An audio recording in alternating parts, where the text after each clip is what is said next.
Welcome to The Explainer. Today, we're going to pull back the curtain on the world of derivatives trading. So, have you ever wondered what really happens after you click buy on a stock derivative? I mean, it's not magic, right? It's this incredibly fast, super regulated, totally automated process. And that's what we're going to unpack right now. Exactly how it all works, from that single click all the way to the final trade. All right, here's what we've got on tap. We'll start with the digital trading floor itself. Then we'll get into how you actually place an order, see how those orders get matched up, and then we'll touch on the costs involved and the really cool high-tech safety nets that keep the whole thing running smoothly. All right, let's jump right in. To really get a handle on how a trade works today, you've got to understand just how dramatically the trading world has shifted. You know those scenes from old movies? Traders in colorful jackets, yelling, using wild hand signals in a crowded pit? Yeah, that's pretty much ancient history now.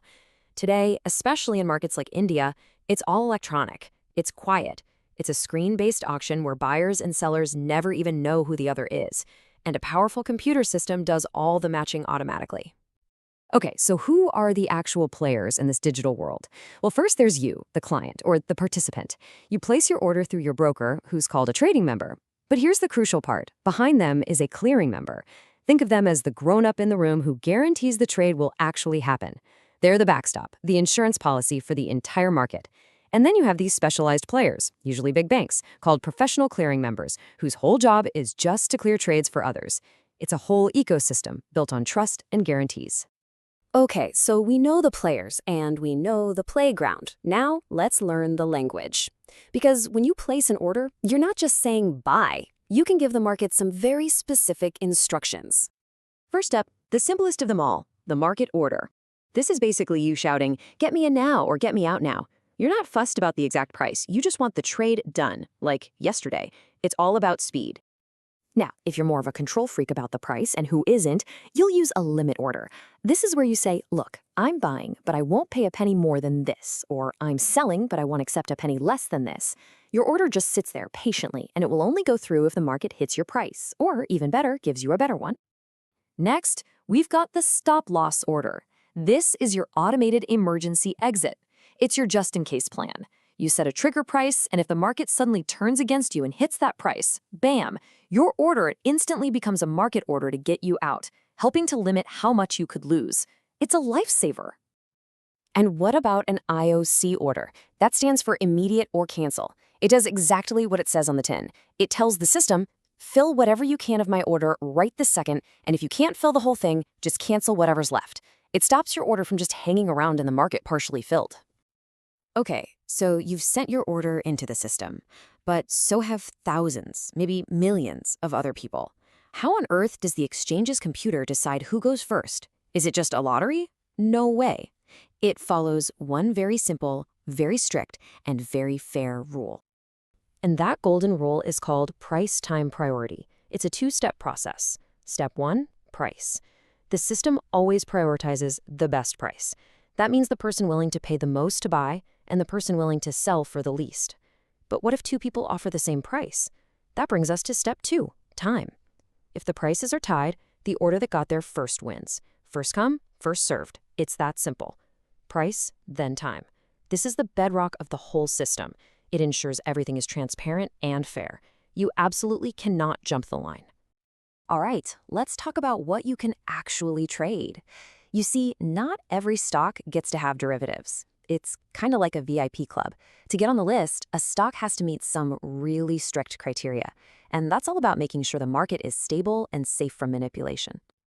And the bouncers at this VIP club are tough. Just look at these rules. A stock needs a massive market presence. We're talking a position limit of at least 1,000 crores. The average order size has to be big, and it needs a ton of actual trading happening in the regular cash market. And these rules have teeth. If a stock slips up and fails to meet these criteria for 3 months straight, it's kicked out of the club. And to get back in, it has to be on its best behavior and meet the criteria for 6 months in a row. They're not messing around. Okay, let's talk about the practical stuff. Trading isn't free, right? And what happens when a company does something like a stock split? We're going to break down the costs and see how the system keeps things fair during those big corporate events. So when you make a trade, there are a few different line items on the bill, so to speak. You've got your brokerage, which is what you pay your broker. Then there are the government and statutory charges like STT and stamp duty. And finally, there are tiny fees that go to the exchange and the regulator, SEBI. Each one is usually a small percentage, but they all add up and are part of every single trade. Now, this is super important. What happens if a company you have a derivative on announces a stock split or a bonus? Does your contract become worthless? Absolutely not. The exchange steps in and adjusts the contract to keep things fair. So if a stock splits 2-for-1, your lot size might double and the strike price gets cut in half. The bottom line is the total value of your position doesn't change. It's a clever mechanism to make sure these corporate actions don't mess up your trade. All right, let's wrap up by looking at the really high-tech stuff, the cutting edge of trading, and more importantly, the safety nets that are there to protect you, the investor. First, let's talk about algos, algorithmic trading. This is where computers are programmed to trade automatically based on a set of rules. Now, some of these are transparent, you can see the logic, but others are what we call black box algos. The strategy inside is a total secret.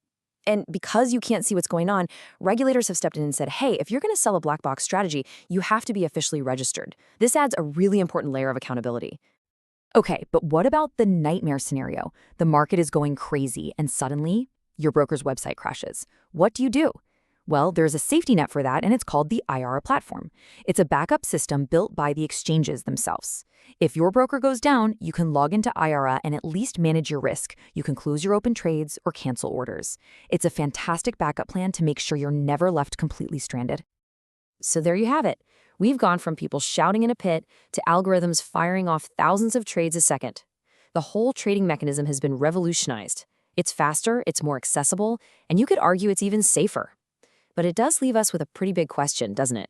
As trading gets faster and more automated, who is really in control?